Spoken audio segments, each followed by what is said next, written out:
Hi everyone, welcome to my plus one accountancy class.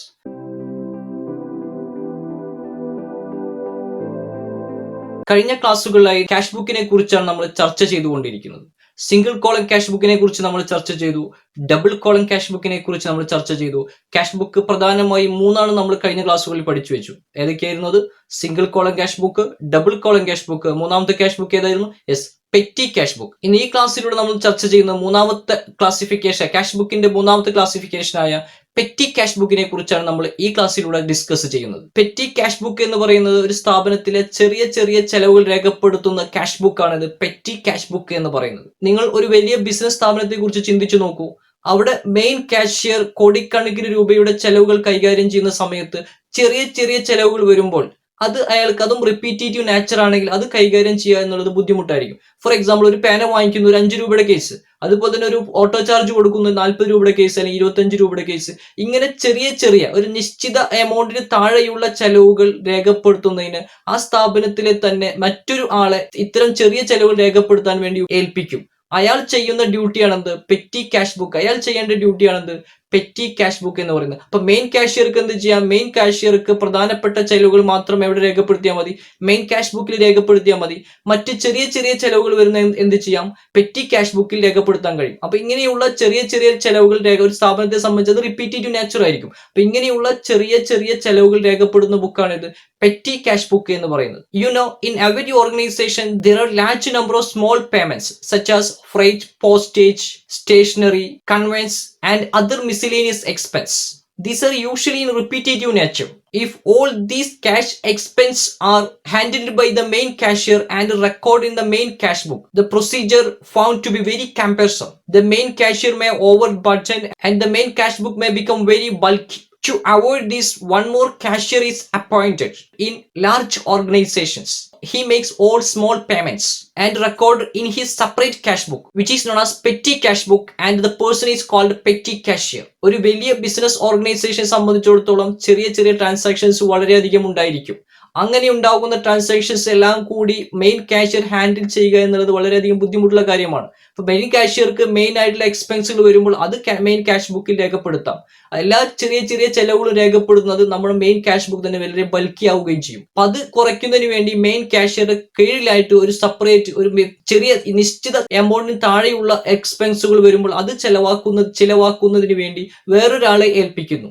അങ്ങനെ ഏൽപ്പിക്കുന്ന ആളെ പറയുന്ന പേരാണ് പെറ്റി കാഷ്യർ എന്നും അയാൾ രേഖപ്പെടുന്ന ബുക്കിനെ പറയുന്ന പേരാണ് പെറ്റി ക്യാഷ് ബുക്ക് എന്നും. അപ്പൊ ചെറിയ ചെറിയ ചെലവുകൾ രേഖപ്പെടുന്ന ബുക്കിനെ നമുക്ക് എന്ത് പറയാം? ഒരു സ്ഥാപനത്തിലെ ചെറിയ ചെറിയ ഒരു നിശ്ചിത എമൗണ്ട് താഴെയുള്ള ചെറിയ ചെലവുകൾ വരുമ്പോൾ അത് രേഖപ്പെടുന്നതിനെ പറയുന്ന പേരാണ് പെറ്റി ക്യാഷ് ബുക്ക് എന്ന് പറയുന്നത്. ഒരു പേന വാങ്ങിച്ചതാവാം, അല്ലെങ്കിൽ പുറത്തേക്ക് ഇറങ്ങുമ്പോൾ ഒരു ചായ കുടിച്ചതാവാം, ഒരു ചെറിയ ഭക്ഷണം കഴിച്ചതാവാം, അല്ലെങ്കിൽ ആരെങ്കിലും ഗസ്റ്റ് വരുമ്പോൾ അവർക്ക് റിഫ്രഷ്മെന്റ് കൊടുത്തതാവാം. ഇങ്ങനെ വരുന്ന ചെറിയ ചെറിയ ചെലവുകൾ മൊത്തം മെയിൻ ക്യാഷ് ബുക്കിലേക്ക് കൊണ്ടുപോകുക എന്നുള്ളത് വളരെയധികം ബുദ്ധിമുട്ടുള്ള കാര്യമാണ്. അപ്പൊ ചെറിയ ചെലവുകൾ എന്ത് ചെയ്താൽ മതി? പെറ്റി ക്യാഷ് രേഖപ്പെടുത്തുക. മെയിൻ ചെലവുകൾ വരുമ്പോൾ ആര് രേഖപ്പെടുത്തും?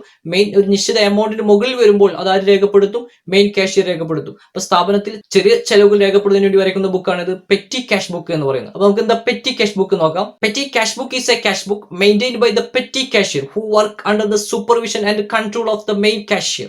To record small payment is known as petty cash book. അപ്പൊ പെറ്റി ക്യാഷ് ബുക്ക് എന്ന് പറയുന്നത് മെയിൻ കാഷ്യറുടെ സൂപ്പർവിഷനോട് കൂടി പെറ്റി കാഷ്യർ മെയിൻറ്റെയിൻ ചെയ്യുന്ന ബുക്കിനെ നമുക്ക് എന്ത് പറയാം? പെറ്റി ക്യാഷ് ബുക്ക് എന്ന് പറയാം. വലിയ സ്ഥാപനങ്ങളിൽ മെയിൻ കാഷ്യറുടെ കീഴിലായി പെറ്റി എക്സ്പെൻസുകൾ രേഖപ്പെടുത്തുന്നതിന് വേണ്ടി മറ്റൊരു കാഷ്യർ ഉണ്ടാവും. അയാൾ നമുക്ക് എന്ത് പറയാം? പെറ്റി കാഷ്യർ എന്ന് പറയുന്നു. അയാൾ രേഖപ്പെടുന്ന ബുക്കിനെ നമുക്ക് എന്ത് പറയാം? petty cash book എന്ന് പറയുന്നു. Under this system, the main cashier issue a check to the petty cashier in the beginning of the specific period. That means a week or fortnight or months. After the end of the period, the petty cashier presents the summary of the expense to the main cashier and he is being satisfied. The petty cashier will get the another check for the next period.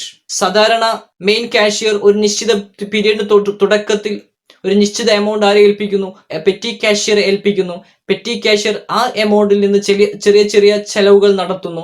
അതിനുശേഷം ആ എക്സ്പെൻസിന് report ആർക്ക് സമർപ്പിക്കണം? Main കാഷ്യർക്ക് സമർപ്പിക്കണം. അങ്ങനെ സമർപ്പിച്ച് അയാൾ satisfy ചെയ്യുകയാണെങ്കിൽ next പീരീഡിലേക്കുള്ള check ആര് കൈമാറും? മെയിൻ കാഷ്യർ കൈമാറും. അങ്ങനെയാണ് ഈ സിസ്റ്റം മുന്നോട്ട് പോയിക്കൊണ്ടിരിക്കുന്നത്. ഇങ്ങനെ കൈമാറുമ്പോൾ സാധാരണ 2 രൂപത്തിലാണ് മെയിൻ കാഷ്യർ ചെക്ക് കൈമാറുന്നത്. ഒന്ന് ഓർഡിനറി സിസ്റ്റം ഒരു ഫിക്സ്ഡ് അഡ്വാൻസ് സിസ്റ്റം എന്ന് പറയാം.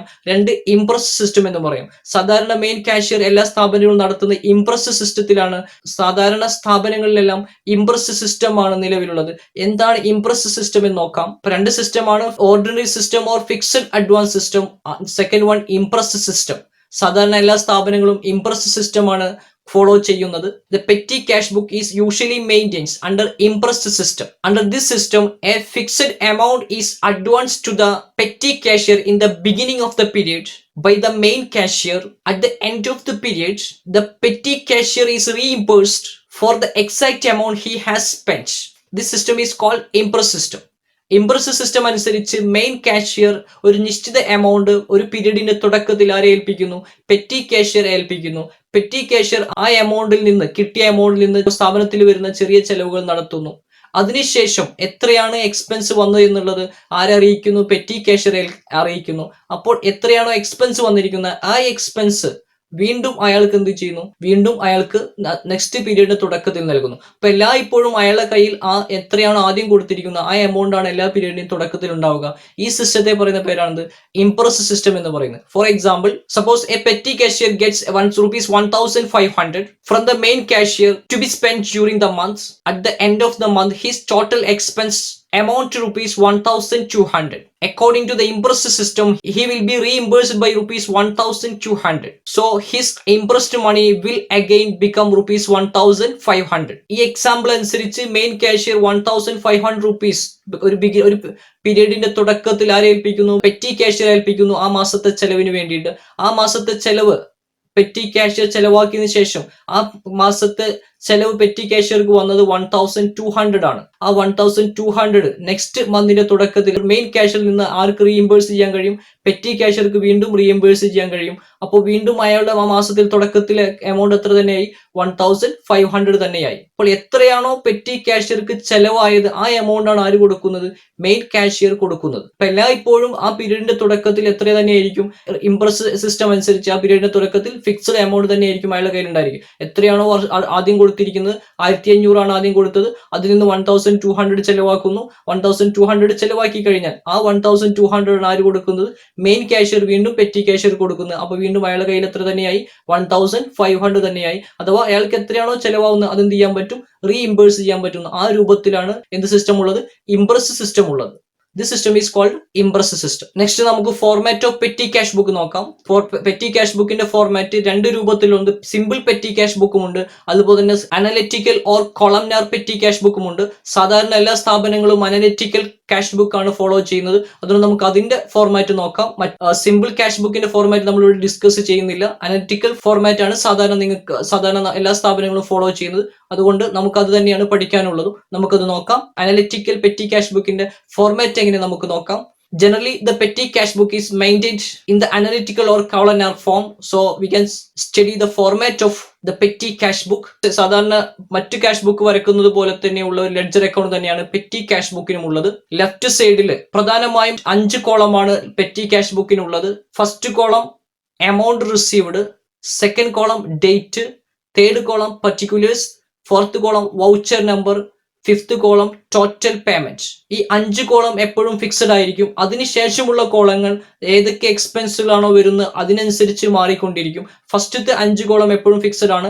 എമൗണ്ട് റിസീവിന്റെ മുകളിൽ DR കാരണം റിസീറ്റ് ആണ്. എമൗണ്ട് പേയ്മെന്റിന്റെ മുകളിൽ CR കാരണം അത് പേയ്മെന്റ് ആണ്. നമ്മൾ already cash book single column cash book ആണെങ്കിലും ഡബിൾ കോളം ക്യാഷ് ബുക്ക് ആണെങ്കിലും റിസീറ്റ് സൈഡ് നമ്മൾ ഡെബിറ്റ് സൈഡ് ആണ്, പേയ്മെന്റ് സൈഡ് നമ്മൾ എന്ത് പറയും? ക്രെഡിറ്റ് സൈഡ് എന്ന് പറയും. അത് എമൗണ്ട് റിസീവ്ഡ് DR ആണ്. അതുപോലെ തന്നെ ടോട്ടൽ പേയ്മെന്റ്, അത് പേയ്മെന്റ് വരുന്നത് എന്താണ്? CR ആണ്. ഫസ്റ്റ് 5 കോളം എന്തായിരിക്കും? ഫിക്സഡ് ആണ്. ഏതൊക്കെയാണ് അത്?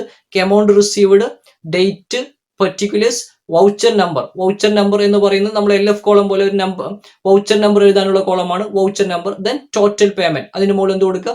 CR എന്ന് കൊടുക്കാം. അതിനുശേഷം റൈറ്റ് സൈഡിലേക്ക് പ്രധാനപ്പെട്ട ക്വസ്റ്റ്യനിൽ വരുന്ന കോളമാണ് ഞാൻ ഇവിടെ പ്രതിപാദിക്കുന്നത്. സാധാരണ സ്ഥാപനങ്ങളിൽ വരുന്ന കോളങ്ങൾ വെച്ചിട്ടാണ് ഞാൻ ഇവിടെ പ്രതിപാദിക്കുന്നത്. അത് ക്വസ്റ്റ്യൻ അനുസരിച്ച് അതിന്റെ അനാലിസിസ് ഓഫ് പേയ്മെന്റിന്റെ കോളം മാറുന്നതാണ്. സാധാരണ വരുന്ന കോളങ്ങൾ വെച്ചിട്ട് നമുക്ക് ഫോർമാറ്റിൽ എഴുതാം. അപ്പോൾ ഫസ്റ്റ് കോളം ടോട്ടൽ പേയ്മെന്റ് കഴിഞ്ഞതിന് ശേഷം സാധാരണ സ്ഥാപനത്തിൽ വരുന്ന ചില എക്സ്പെൻസുകൾ എടുത്തിട്ടാണ് ഞാൻ പറയുന്നത്. Sixth column postage and mobile. Postage and Telegram എന്നാണ് പഴയ ബുക്കുകളിലൊക്കെ ഉണ്ടാവുക. നമുക്ക് ടെലഗ്രാമിന്റെ പ്രശസ്തി നഷ്ടപ്പെട്ടതുകൊണ്ട് നമുക്ക് എന്ത് എഴുതാം? പോസ്റ്റേജ് ആൻഡ് മൊബൈൽ എന്ന് എഴുതാം. Second column printing and stationery, travelling expense, കൂലി and carriage, miscellaneous, then remarks. പ്രധാനപ്പെട്ട കോളങ്ങളാണ് നമ്മൾ ഈ ഫോർമാറ്റിൽ പറഞ്ഞിരിക്കുന്നത്. ഫസ്റ്റ് 5 കോളം ഫിക്സഡ് ആണ്. അവിടുന്ന് ശേഷമുള്ളത് ക്വസ്റ്റ്യൻ അനുസരിച്ച് മാറുന്നതാണ്. സാധാരണ ഇത് പഠിച്ചു കഴിഞ്ഞാൽ സാധാരണ വരുന്ന ഫോർമാറ്റ് ആണ് ഞാൻ ഇപ്പോൾ പറഞ്ഞിരിക്കുന്നത്. Analysis of പേയ്മെന്റിൽ ഒന്നെന്താണ് postage and mobile, 2 printing and stationery, 3 travelling expense, 4 കൂലി and carriage, 5 miscellaneous expense, 6 റീമാർക്സ്, last column റീമാർക്സ്. ഇത്രയുമാണ് ഒരു analytical or columnar petty cash ബുക്കിന്റെ ഫോർമാറ്റ്. ഫസ്റ്റത്തെ 5 കോളം ഫിക്സഡ് ആണ്. നെക്സ്റ്റ് ഉള്ള കോളങ്ങൾ സാധാരണ വരുന്ന കോളംസ് ആണ് നമ്മൾ ഇപ്പോൾ പറഞ്ഞിരിക്കുന്നത്. ഇങ്ങനെ ഈ ഫോർമാറ്റ് നിങ്ങൾ മനസ്സിലാക്കി വെക്കുക. നമുക്കൊരു പ്രോബ്ലം ഇതിനു ശേഷം വർക്ക്ഔട്ട് ചെയ്യണം. അപ്പോൾ ഫസ്റ്റ് 5 കോളങ്ങൾ ഏതൊക്കെയാണ്? Amount received, date, particulars, VN number, total payment. അതിന് ശേഷമുള്ളത് postage and mobile, printing and stationery, travelling expense, കൂലി and carriage, then miscellaneous expense, നമ്മൾ ഇതല്ലാത്ത മറ്റ് ചെലവുകൾ വരുമ്പോൾ ഈ 4 പെടാത്ത ചെലവുകൾ വന്നാൽ നമുക്ക് എവിടെ എഴുതാം? മിസ്സലേനിയസിൽ എഴുതാം. Then last remarks column. Remarks കോളത്തിൽ നമ്മൾ മിസ്സലേനിയസിൽ വരുന്ന ഐറ്റംസ് ഏതാണെന്ന് അറിയാൻ വേണ്ടിയിട്ടാണ് നമ്മൾ റിമാർക്സ് കോളം ഉപയോഗിക്കാറ്. ഇങ്ങനെയാണ് ഒരു പെറ്റി ക്യാഷ് ബുക്കിന്റെ ഫോർമാറ്റ് ഉള്ളത്. നമുക്കൊരു പ്രോബ്ലം വർക്ക്ഔട്ട് ചെയ്തു നോക്കാം. അപ്പോൾ നമുക്ക് കറക്റ്റ് അതിന്റെ ഐഡിയ കിട്ടും. നമുക്ക് പ്രോബ്ലത്തിലേക്ക് പോവാം. Prepare an analytical petty cash book on the basis of impressed system from the following information. Date തന്നിട്ടുണ്ട്, ട്രാൻസാക്ഷൻ തന്നിട്ടുണ്ട്. Date 2021 January 1, receive ₹1,200 from main cashier. Date 3, bought stationery ₹200. Date 6, paid for mobile charge ₹40 and for charity ₹50. Date 7, bought soap ₹50 and paid for newspaper ₹150. Next, date 9, paid taxi fare $120. Date 12, paid postal expense ₹70. Date 14, paid auto fare ₹40. Date 25, traveling expense ₹80 and printing expense ₹130. Date 30, paid carriage ₹80. Date 31, refreshment expense ₹50 and postal charge ₹70. ഇപ്പൊ നമ്മളോട് petty cash book maintain ചെയ്യാനാണ് പറഞ്ഞിരിക്കുന്നത്. നമുക്കിവിടെ transactions തന്നിട്ടുണ്ട്. Main cashier ₹1,200 തുടക്കത്തിൽ തന്നെ ആർക്ക് കൊടുക്കുന്നു? Petty cashier കൊടുക്കുന്നു. പെറ്റി ക്യാഷ്യർ അതിനനുസരിച്ച് എന്ത് ചെയ്യുന്നു? ചെറിയ ചെറിയ ചെലവുകൾ അയാൾ ചെലവാക്കുന്നുണ്ട്. ബാക്കി എത്രയാണ് അതിന്റെ നമ്മൾ അതുമായി ബന്ധപ്പെട്ട പെറ്റി ക്യാഷ് ബുക്ക് വരയ്ക്കാനാണ് നമ്മൾ പറഞ്ഞിരിക്കുന്നത്. നമുക്ക് എന്ത് ചെയ്യാം? നമുക്ക് ഫോർമാറ്റ് വരയ്ക്കാം. ഫോർമാറ്റ് എങ്ങനെയായിരുന്നു?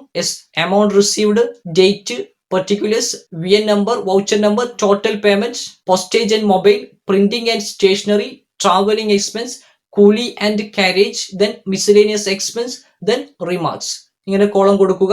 Total how many column? Total 11 കോളമായി. നമുക്ക് പ്രോബ്ലം നോക്കാം. ഫസ്റ്റ് ഡേറ്റിൽ എന്തായിരുന്നു? ഡേറ്റ് 1 January 1 എന്തായിരുന്നു? Received ₹1,200 from main cashier. Main കാഷ്യറിൽ എന്ത് കിട്ടുന്നു? ക്യാഷ് കിട്ടുന്നു. ക്യാഷ് റിസീവിന് മുകളിൽ നിങ്ങൾ DR കൊടുത്തിട്ടുണ്ടായിരിക്കണം.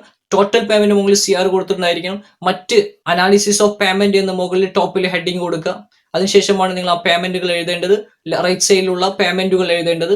Printing and stationery, postage and mobile, printing and stationery, അതുപോലെ തന്നെ ട്രാവലിംഗ് എക്സ്പെൻസ്, കൂലി and carriage, then miscellaneous expense, then remarks. ഇങ്ങനെ 6 കോളം നിങ്ങൾ അതിന്റെ മുകളിൽ ഹെഡിങ് എന്ത് കൊടുക്കണം? അനാലിസിസ് ഓഫ് പേയ്മെന്റ് എന്ന് കൊടുത്തിരിക്കണം.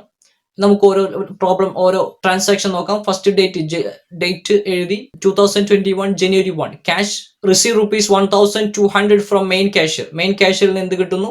1,200 കിട്ടുന്നു. സാധാരണ നിങ്ങൾ എങ്ങനെയാണോ ക്യാഷ് ബുക്കിൽ എഴുതുന്നത് അതുപോലെ തന്നെയാണ് ഇവിടെയും വരുന്നത്. ചേഞ്ചുകളൊന്നുമില്ല. എഴുതേണ്ടത് ഇവിടെ രണ്ടിനും കോമൺ ആയിട്ട് ഒരു പെർട്ടിക്കുലേഴ്സ് മാത്രമാണുള്ളത്. അത് മാത്രമാണ് ശ്രദ്ധിക്കാനുള്ളൂ. പെർട്ടിക്കുലേഴ്സ് കോളം 1 മാത്രമാണുള്ളത്. അതിൽ വേണം നമ്മൾ റെസീറ്റും പേയ്മെന്റുകളും മാറ്റി എഴുതാൻ. ഇവിടെ ഫസ്റ്റ് നമുക്ക് എന്ത് കിട്ടുന്നു? റെസീറ്റ് ആണ്. റെസീറ്റ് നമ്മൾ സാധാരണ സ്റ്റാർട്ട് ചെയ്യുന്ന എവിടെയാണ്? റെസീറ്റ് സൈഡിൽ എന്ത് വെച്ചിട്ടാണ് സ്റ്റാർട്ട് ചെയ്യാറ്? 2 വെച്ചിട്ടാണ് സ്റ്റാർട്ട് ചെയ്യുക. അപ്പോൾ ഡേറ്റ് കോൾ നമ്മൾ എന്ത് എഴുതി? 2021 January 1 എന്ന് എഴുതി. ഇനി പെർട്ടിക്കുലേഴ്സ് കോളത്തിൽ എന്ത് എഴുതുക? ടു ക്യാഷ് ഇങ്ങോട്ട് കിട്ടാണ്. എമൗണ്ട് റിസീവ്ഡിലാണ് അപ്പോൾ നിങ്ങൾ എഴുതേണ്ടത്. ലെഫ്റ്റ് സൈഡിലെ ഫസ്റ്റ് കോളം നമുക്കറിയാം എമൗണ്ട് റിസീവ്ഡ് ആണ്. അവിടെയാണ് നിങ്ങൾ എമൗണ്ട് എഴുതേണ്ടത്. 1,200. 2 വെച്ചിട്ട് എന്താ സ്റ്റാർട്ട് ചെയ്യാൻ കാരണം? 2 എന്ന് പറയുന്നത് റിസീവ് സൈഡിലേക്കാണ് നമുക്കത് എമൗണ്ട് കിട്ടുന്നത്. ക്യാഷ് ഇങ്ങോട്ട് വരികയാണ്. അതുകൊണ്ട് നമ്മൾ എന്ത് എഴുതണം? പെറ്റി ക്യാഷിനെ സംബന്ധിച്ച് അയാൾക്ക് ക്യാഷ് കിട്ടുകയാണ്. അപ്പോൾ അയാൾ എവിടെയാണ് എഴുതേണ്ടത്? അത് റിസീവ് സൈഡിലാണ് എഴുതേണ്ടത്. എവിടെയാണ് എമൗണ്ട്? DR ഡെബിറ്റ് സൈഡിലാണ് എഴുതേണ്ടത്. അത് എമൗണ്ട് റിസീവ് കോളത്തിൽ എഴുതുക. How much? 1,200. അയാൾക്ക് 1,200 മെയിൻ കാഷ്യറിൽ നിന്ന് കിട്ടി. ഇപ്പൊ 2 ക്യാഷ് എന്ന് പറഞ്ഞാണ് എഴുതേണ്ടത്. റെസീറ്റ് ആണ്. റെസീറ്റ് സൈഡിൽ നമ്മൾ 2 വെച്ചിട്ടാണ് സ്റ്റാർട്ട് ചെയ്യാറ്. പേയ്മെന്റ്സിലാണ് നമ്മൾ എന്ത് വെച്ച് സ്റ്റാർട്ട് ചെയ്യാറ്? ബൈ വെച്ച് സ്റ്റാർട്ട് ചെയ്യുന്നത്. ഇപ്പൊ റെസീറ്റ് സൈഡിൽ പെർട്ടിക്കുലേഴ്സിൽ 2 ക്യാഷ് എന്ന് എഴുതുക. എമൗണ്ട് ലെഫ്റ്റ് സൈഡിലെ ഫസ്റ്റ് കോളത്തിൽ എഴുതാം. എമൗണ്ട് റിസീവ്ഡിൽ എഴുതാം. Amount how much? 1,200. അപ്പൊ അത് മനസ്സിലായിട്ടുണ്ടാവും വിചാരിക്കുന്നു. നെക്സ്റ്റ് ഡേറ്റ് എന്നാണ് വരുന്നത്? January 3. സ്റ്റേഷനറി വാങ്ങിച്ചു, ബോട്ട് സ്റ്റേഷനറി വാങ്ങിക്കുമ്പോൾ ഇനി കറക്റ്റ് ശ്രദ്ധിച്ചു, ഇനി പേയ്മെന്റുകളാണ്. ഇനി എവിടെ നോക്കോട്ട് എല്ലാം എന്താണ്? പേയ്മെന്റുകളാണ്. അപ്പൊ നമ്മൾ എങ്ങനെയാണ് എഴുതേണ്ടത്? ഡേറ്റ് കോളത്തിൽ നമ്മൾ ഡേറ്റ് കൊടുത്തു, January 3 എന്ന് കൊടുത്തു. ഇനി പെർട്ടിക്കുലേഴ്സ് കോളത്തിൽ സ്റ്റേഷനറി, ബൈ സ്റ്റേഷനറി എന്നാണ് കൊടുക്കേണ്ടത്. കാരണം പേയ്മെന്റുകളാണ്. പേയ്മെന്റുകൾ നമ്മൾ എങ്ങനെ വെച്ചാൽ സ്റ്റാർട്ട് ചെയ്യാറ്? ബൈ വെച്ചാണ് സ്റ്റാർട്ട് ചെയ്യാറ്, ക്രെഡിറ്റിലാണ് വരേണ്ടത്. അതുകൊണ്ട് ബൈ സ്റ്റേഷനറി എന്ന് എഴുതി. ആദ്യം ടോട്ടൽ പേയ്മെന്റ് കോളത്തിൽ എഴുതാം എമൗണ്ട്. എവിടെയാണ് എഴുതേണ്ടത്? By stationery. ടോട്ടൽ പേയ്മെന്റ് കോളത്തിൽ എല്ലാ എമൗണ്ടുകളും ആദ്യം പേയ്മെന്റുകൾ വരുന്നതെല്ലാം ടോട്ടൽ പേയ്മെന്റ് കോളത്തിൽ നിങ്ങൾ ആദ്യം എഴുതണം. അതിനുശേഷമാണ് ഏത് എക്സ്പെൻസിലേക്കാണ് അത് മാറ്റേണ്ടത് എന്നുള്ള കോളത്തിൽ നിങ്ങൾ എഴുതേണ്ടത്. ഫസ്റ്റ് നമ്മൾ എന്ത് എഴുതി? January 3 എന്ന ഡേറ്റ് കൊടുത്തു. പെർട്ടിക്കുലേഴ്സിൽ എന്ത് എഴുതി? ബൈ സ്റ്റേഷനറി എന്ന് എഴുതി. കാരണം സ്റ്റേഷനറിക്ക് വേണ്ടിയിട്ടാണ് ക്യാഷ് ചെലവായതുകൊണ്ട് ബൈ സ്റ്റേഷനറി എന്ന് എഴുതാം. ടോട്ടൽ പേയ്മെന്റിൽ ആദ്യം എഴുതുക. ടോട്ടൽ പേയ്മെന്റ് എത്രയാണ് എമൗണ്ട്? 200. എത്രയാണ് എമൗണ്ട്? അപ്പൊ ടോട്ടൽ പേയ്മെന്റ് കോളത്തിൽ ആദ്യം എഴുതി ₹200 എന്ന് എഴുതി. ഇനി അനാലിസിസ് ഓഫ് പേയ്മെന്റിൽ ഏത് കോളത്തിലാണ് അത് വരേണ്ടത് എന്ന് നിങ്ങൾ ജസ്റ്റ് ഒന്ന് വിശകലനം ചെയ്ത് നോക്കുക. ഏത് കോളത്തിലാണ് വരേണ്ടത്? യെസ്, പ്രിന്റിംഗ് ആൻഡ് സ്റ്റേഷനറി എന്ന് പറയുന്ന ഒരു കോളം ഉണ്ട്. അതിൽ നമുക്ക് പോസ്റ്റ് ചെയ്യാം. കാരണം സ്റ്റേഷനറിക്ക് ഒരു കോളം ഉണ്ട്, നമുക്ക് അവിടെ പോസ്റ്റ് ചെയ്യാം ₹200. അപ്പോൾ രണ്ട് കോളത്തിൽ അത് വരും. ഏതൊക്കെയാണ്? ഒന്ന് ടോട്ടൽ പേയ്മെന്റിൽ ആദ്യം എഴുതുക. അതിനുശേഷം അതുമായി ബന്ധപ്പെട്ട റിലേറ്റഡ് ആയിട്ടുള്ള കോളം ഏതാണോ അതിലാണ് നിങ്ങൾ പോസ്റ്റ് ചെയ്യുന്നത്. അപ്പോൾ പ്രിന്റിംഗ് ആൻഡ് സ്റ്റേഷനറി എന്നൊരു കോളം ഉണ്ട്. അതിലേക്ക് നമുക്ക് എന്ത് ചെയ്യാം? സ്റ്റേഷനറി നമുക്ക് അതിലേക്ക് എഴുതാം ₹200. നെക്സ്റ്റ് ഡേറ്റ് എടുക്കുക. ഡേറ്റ് 6 ആണ്. എന്താണ് ട്രാൻസാക്ഷൻ നോക്കൂ. Paid for mobile charge ₹40 and charity ₹50. Mobile recharge ചെയ്തിട്ടുണ്ട് 40 റുപ്പീസിന്. അതുപോലെ തന്നെ ഒരു ചാരിറ്റി പർപ്പസിന് വേണ്ടി ഒരു 50 രൂപയും കൊടുത്തിട്ടുണ്ട്. അപ്പൊ ഇവിടെ ഫസ്റ്റ് നമ്മൾ എവിടെ എഴുതണം? ഡേറ്റ് കോളത്തിൽ നമ്മൾ ഡേറ്റ് കൊടുത്തു, January 6 കൊടുത്തു. പേയ്മെന്റ് ആണ്, അതുകൊണ്ട് ബൈ വെച്ച് സ്റ്റാർട്ട് ചെയ്യാം. ബൈ മൊബൈലിന് വേണ്ടിയിട്ടാണ് ചെലവ് വന്നിരിക്കുന്നത്. അതുകൊണ്ട് ടോട്ടൽ കോളത്തിൽ ആദ്യം എന്ത് എഴുതാം? ആദ്യം നമുക്ക് ഇത് ടോട്ടൽ കോളത്തിൽ എത്ര എഴുതാം? മൊബൈലിന് വേണ്ടി ചെലവായത് എത്രയാണ്? 40 ആണ്. അതുകൊണ്ട് ടോട്ടൽ പേയ്മെന്റ് കോളത്തിൽ നമ്മൾ 40 എഴുതി. ഈ മൊബൈൽ നമുക്ക് എവിടെ എഴുതാം? പോസ്റ്റേജ് ആൻഡ് മൊബൈൽ എന്ന കോളം ഉണ്ട്. അതുകൊണ്ട് അതിൽ എവിടെ എഴുതാം? അതിന് അനാലിസിസ് ഓഫ് പേയ്മെന്റിലെ ഫസ്റ്റ് കോളമായ പോസ്റ്റേജ് ആൻഡ് മൊബൈൽ എഴുതാം, 40 എന്ന് എഴുതാം. നെക്സ്റ്റ് ചാരിറ്റി ആണ്. അതും ആ ഡേറ്റിൽ നമുക്ക് സെപ്പറേറ്റ് എഴുതണം. രണ്ടും ഒന്നിച്ച് പോസ്റ്റ് ചെയ്യാൻ കഴിയില്ല, അതുകൊണ്ട് സെപ്പറേറ്റ് എഴുതുക. ഡേറ്റ് January 6 എന്ന് വീണ്ടും കൊടുക്കുക. ചാരിറ്റി എമൗണ്ട് കോളത്തിൽ എത്രയാണ്? 50 എഴുതാം. പേയ്മെന്റ് ആണ് ബൈ ചാരിറ്റി, 50 എഴുതാം. ഇനി അത് എവിടെ എഴുതണം? അതിനൊരു കോളം നമുക്ക് കാണുന്നില്ല. നിങ്ങൾ എഴുതിയ മുന്നേയുള്ള 4മായി ബന്ധപ്പെടാത്തതാണെങ്കിൽ, അഥവാ പോസ്റ്റേജ് ആൻഡ് മൊബൈലോ പ്രിന്റിംഗ് ആൻഡ് സ്റ്റേഷനറിയോ ട്രാവലിംഗോ കാരേജ് അല്ലാത്ത മറ്റു കാര്യങ്ങൾ വരുമ്പോൾ നിങ്ങൾക്ക് എന്ത് എഴുതാം? മിസിലേനിയസിൽ എഴുതാം. അപ്പൊ ചാരിറ്റി നമുക്ക് എവിടെ എഴുതാം? 50 എന്ന് എഴുതി. ചാരിറ്റി ഏത് കോളത്തിൽ എഴുതാം? മിസിലേനിയസ് കോളത്തിൽ എഴുതാം 50 എന്ന്. അതിന് റിമാർക്സിൽ നമുക്ക് എന്ത് എഴുതാം? അത് ഏതാണ് എമൗണ്ട്, ഏതിലേക്കാണ് എമൗണ്ട് പോയി എന്നറിയാം. നമുക്ക് എന്ത് എഴുതാം? റിമാർക്സിൽ ചാരിറ്റി എന്ന് എഴുതാം. മിസ്ലേനിയസിൽ എഴുതിയ എമൗണ്ട് എങ്ങോട്ടാണ് പോയി എന്നുള്ളത് മനസ്സിലാവും. അപ്പൊ ചാരിറ്റി എന്ന് റിമാർക്സിൽ എഴുതാം. അപ്പൊ അത് മനസ്സിലായിട്ടുണ്ടാവും വിചാരിക്കുന്നു. ഡേറ്റ് വീണ്ടും എടുത്തു വേണം നിങ്ങൾ എഴുതാൻ. മൊബൈലിന്റെ ആദ്യം എഴുതിയതിനു ശേഷം വീണ്ടും January 6 എന്ന് കൊടുക്കാം. വീണ്ടും ബൈ ചാരിറ്റി എന്ന് എഴുതാം. എന്നിട്ട് ടോട്ടൽ പേയ്മെന്റ് കോൾ നിർബന്ധമായി എഴുതണം. അതിനുശേഷം റിലേറ്റഡ് കോളം ഏത് നോക്കാം. ഇവിടെ മിസ്ലേനിയസിലാണ് നമുക്ക് എഴുതാൻ കഴിയും, അതുകൊണ്ട് മിസ്ലേനിയസിൽ എഴുതി. അതിന് നേരക്ക് റിമാർക്സിൽ എന്ത് കൊടുക്കുക? ചാരിറ്റി എന്ന് കൊടുക്കുക. നെക്സ്റ്റ് നോക്കാം. January 7 സോപ്പ് വാങ്ങിച്ചിരിക്കുകയാണ്. അതുപോലെ തന്നെ ന്യൂസ് പേപ്പറിന് 150 കൊടുത്തിട്ടുണ്ട്. അപ്പോൾ January 7 എഴുതി, ബൈ സോപ്പ് എന്ന് എഴുതി. ടോട്ടൽ പേയ്മെന്റിൽ 50 എഴുതി. കൂടാണ്ട് എവിടെയും കൂടെ എഴുതാം, മിസ്ലേനിയസിൽ എഴുതാം 50 എന്ന് എഴുതാം. അതിന് നേരെ റിമാർക്സ് കൊടുക്കുക, ബ്രേക്ക് സോപ്പ് എന്ന് കൊടുക്കുക, സോപ്പ് വാങ്ങിച്ചെന്ന് അറിയാൻ വേണ്ടി. ന്യൂസ് പേപ്പറും അതുപോലെ തന്നെയാണ്. നമ്മൾ ഈ 4 കോളത്തിൽ നമുക്ക് എഴുതാൻ കഴിയില്ല. ആദ്യം ബൈ ന്യൂസ് പേപ്പർ എന്ന് എഴുതി. ടോട്ടൽ പേയ്മെന്റ് കോളത്തിൽ നമ്മൾ എന്ത് എഴുതി? 150 എന്ന് എഴുതി. 150 എന്ന് എഴുതാം. അതിനുശേഷം അതും എവിടെ എഴുതാം? നമുക്ക് മിസ്ലേനിയസിൽ എഴുതാം 150. റിമാർക്സിൽ കൊടുക്കുക ന്യൂസ് പേപ്പർ. നെക്സ്റ്റ് ഐറ്റം രണ്ടും സെപ്പറേറ്റ് ഡേറ്റ് ആയിട്ട് നിങ്ങൾ കൊടുക്കണം. January 7 വീണ്ടും January 7 കൊടുത്ത് തന്നെ എഴുതണം കഴിഞ്ഞ transactions. Next January 9 tax fare. ടാക്സിക്ക് ഫയർ കൊടുത്തതാണ്. എത്രയാണ് വരുന്നത്? 120 ആണ് വരുന്നത്. അപ്പൊ നമ്മൾ എന്ത് എഴുതി? ബൈ ടാക്സി ഫയർ എന്ന് എഴുതി. അത് എവിടെ എഴുതണം? ടോട്ടൽ പേയ്മെന്റിൽ 120 എഴുതി. 5 കോളങ്ങളിൽ ഏതെങ്കിലും അത് വരുമോ എന്ന് നോക്കുക. ട്രാവലിംഗ് എക്സ്പെൻസ് ആണ്, അതുകൊണ്ട് നമുക്ക് എവിടെ എഴുതാം? ട്രാവലിംഗിൽ എഴുതാം. അപ്പൊ ട്രാവലിംഗിൽ 120 എഴുതുക. നെക്സ്റ്റ് എടുക്കാം. January 12 ബൈ പോസ്റ്റൽ എക്സ്പെൻസ് ആണ്. How much? 70. അപ്പൊ നമുക്ക് ബൈ പോസ്റ്റൽ എക്സ്പെൻസ് എന്ന് എഴുതാം. പേയ്മെന്റ് ആണ് ബൈ പോസ്റ്റൽ എക്സ്പെൻസ്. ആദ്യം ടോട്ടൽ പേയ്മെന്റ് എത്ര എഴുതി? 70 എഴുതി. ഇനി അതെവിടെ അനാലിസിസ് പേയ്മെന്റിൽ എവിടെ എഴുതാം? പോസ്റ്റേജ് ആൻഡ് മൊബൈൽ ഉണ്ട്. ആ കോളത്തിലേക്ക് നമുക്ക് അതിനുള്ള കോളം സെപ്പറേറ്റ് ഉണ്ട്, അതുകൊണ്ട് നമുക്ക് എഴുതാം പോസ്റ്റേജിൽ എഴുതാം ₹70. ഫസ്റ്റ് കോളത്തിൽ തന്നെ എഴുതാം 70. Next January 14 auto fire. Auto വാടക കൊടുത്തിട്ടുണ്ട്. അത് എത്ര രൂപയാണ് വരുന്നത്? 40 ആണ്. അപ്പൊ നമുക്ക് ബൈ ഓട്ടോ ഫയർ എന്ന് എഴുതാം. ടോട്ടൽ പേയ്മെന്റിൽ 40 എഴുതാം. ഓട്ടോ ഫയർ നമുക്ക് എവിടെ എഴുതാം? റിലേറ്റഡ് ആയിട്ടുള്ള എക്സ്പെൻസ് കോളം ഏതാണ്? ട്രാവലിംഗ് ആണ്. നമുക്ക് ട്രാവലിംഗ് എക്സ്പെൻസിൽ എത്ര എഴുതാം? 40 എഴുതാം. Date 25 printing expense. How much? Next date 25 രണ്ട് എക്സ്പെൻസ് വരുന്നുണ്ട്. ട്രാവലിംഗ് എക്സ്പെൻസ് വരുന്നുണ്ട്, അതുപോലെ തന്നെ പ്രിന്റിംഗ് എക്സ്പെൻസ് വരുന്നുണ്ട്. അപ്പൊ ആദ്യം നമുക്ക് ട്രാവലിംഗ് എക്സ്പെൻസ് എഴുതാം. ഡേറ്റ് 25 എഴുതി. By travelling expense how much? 80. അത് എവിടെയും കൂടി എഴുതാം. ട്രാവലിംഗ് എക്സ്പെൻസിന് കോളം ഉണ്ട്, അവിടെയും കൂടി എഴുതാം. By travelling expense total payment 80 എഴുതി. അതുകൂടാണ്ട് നമുക്ക് എവിടെ എഴുതണം, ട്രാവലിംഗ് എക്സ്പെൻസ് എന്ന കോളം ഉണ്ട്, അതിലും എഴുതാം 80 എന്ന് എഴുതാം. നെക്സ്റ്റ് എന്താണ്, ആ ഡേറ്റിൽ തന്നെ ജനുവരി 25 പ്രിന്റിംഗ് എക്സ്പെൻസ് വരുന്നുണ്ട്. ടോട്ടൽ പേയ്മെന്റ് നമ്മൾ എമൗണ്ട് ബൈ പ്രിന്റിംഗ് എക്സ്പെൻസ് എഴുതി, എമൗണ്ട് എത്ര എഴുതി, ടോട്ടൽ പേയ്മെന്റ് 130 എഴുതി. ഇനി അതിന് റിലേറ്റഡ് കോളം ഉണ്ട്, പ്രിന്റിംഗ് ആൻഡ് സ്റ്റേഷനറി എന്ന കോളം ഉണ്ട്, നമുക്ക് അവിടെ എഴുതാം, ആ കോളത്തിൽ എഴുതാം 130. നെക്സ്റ്റ് ജനുവരി 30 കാരേജ് വരുന്നുണ്ട്. എത്രയാണ് എമൗണ്ട്, 80 ആണ്. അപ്പൊ ബൈ കാരേജ് എന്ന് എഴുതാം. 80 ടോട്ടൽ പേയ്മെന്റിൽ എഴുതി. കാരേജിന് കോളം ഉണ്ട്, കാരേജിന്റെ കോളം എത്രയാണ്, ഫോർത്ത് കോളം കാരേജിനുള്ളതാണ്. നമുക്ക് ഫോർത്തില് കാരേജിന്റെ കോളത്തിൽ തന്നെ എഴുതാം. ഹൗ മച്ച്, 80 കാരേജിന്റെ കോളത്തിലും എഴുതാം. ടോട്ടൽ പേയ്മെന്റ് കോളത്തിൽ ആദ്യം എഴുതി, അതിനുശേഷം എവിടെ എഴുതാം, കാരേജിന്റെ കോളത്തിലും എഴുതാം 80. നെക്സ്റ്റ് ലാസ്റ്റ് ഡേറ്റിൽ ജനുവരി 31 റിഫ്രഷ്മെന്റിന് എമൗണ്ട് ഉണ്ട്, അതുപോലെ തന്നെ പോസ്റ്റേജിനും എമൗണ്ട് വന്നിട്ടുണ്ട്. ബൈ റിഫ്രഷ്മെന്റ് എന്ന് എഴുതാം ആദ്യം. അതിന്റെ ടോട്ടൽ പേയ്മെന്റിൽ എത്രയാണ് റിഫ്രഷ്മെന്റ് വരുന്നത്, 50 ആണ് വരുന്നത്. അതിന് സെപ്പറേറ്റ് കോളം നമുക്കില്ല, അതുകൊണ്ട് അത് എവിടെ എഴുതാം, മിസിലേനിയസിലാണ് എഴുതേണ്ടി വരിക. 50 എന്ന് എഴുതാം മിസിലേനിയസ് കോളത്തിൽ. അതിന്റെ നേരെ റിമാർക്സിൽ എന്ത് എഴുതാം, റിഫ്രഷ്മെന്റ് എന്ന് എഴുതാം. നെക്സ്റ്റ് ആ ഡേറ്റിൽ തന്നെ വേറെ കൂടിയുണ്ട്, ജനുവരി 31 വീണ്ടും കൊടുക്കുന്നു. By postal charge. Postal charge total എമൗണ്ടിൽ എത്രയാണ്, ടോട്ടൽ എമൗണ്ടിൽ 70 എന്ന് എഴുതി. അതിനുശേഷം പോസ്റ്റൽ ചാർജിന് കോളം ഉണ്ട്, എവിടെയാണ്, പോസ്റ്റേജ് മൊബൈലുണ്ട്, 70 എന്ന് എഴുതാം. ഇപ്പൊ എല്ലാ എക്സ്പെൻസ് ട്രാൻസാക്ഷൻ നമ്മൾ പോസ്റ്റ് ചെയ്തു. ഇനി സാധാരണ ലെഡ്ജർ അക്കൗണ്ട് ബാലൻസ് ചെയ്യുന്ന പോലെ തന്നെ ഡെബിറ്റ് സൈഡും ക്രെഡിറ്റ് സൈഡും ബാലൻസ് ചെയ്യുക. ഡെബിറ്റ് സൈഡിന്റെ ടോട്ടൽ എമൗണ്ട് റിസീവ്ഡ് എന്നാണ് അതിന്റെ ഹെഡിങ്. ക്രെഡിറ്റ് സൈഡിന്റെ കോളത്തിന്റെ എമൗണ്ട് ഹെഡിങ് എന്നാണ്, ടോട്ടൽ പേയ്മെന്റ് എന്നാണ്. അപ്പൊ ഡെബിറ്റ് സൈഡും ക്രെഡിറ്റ് സൈഡും നിങ്ങൾ ടോട്ടൽ ചെയ്യുക. ഏതാണോ കൂടുതൽ വരുന്നത് അത് രണ്ട് സൈഡിലും എഴുതി വെക്കുക.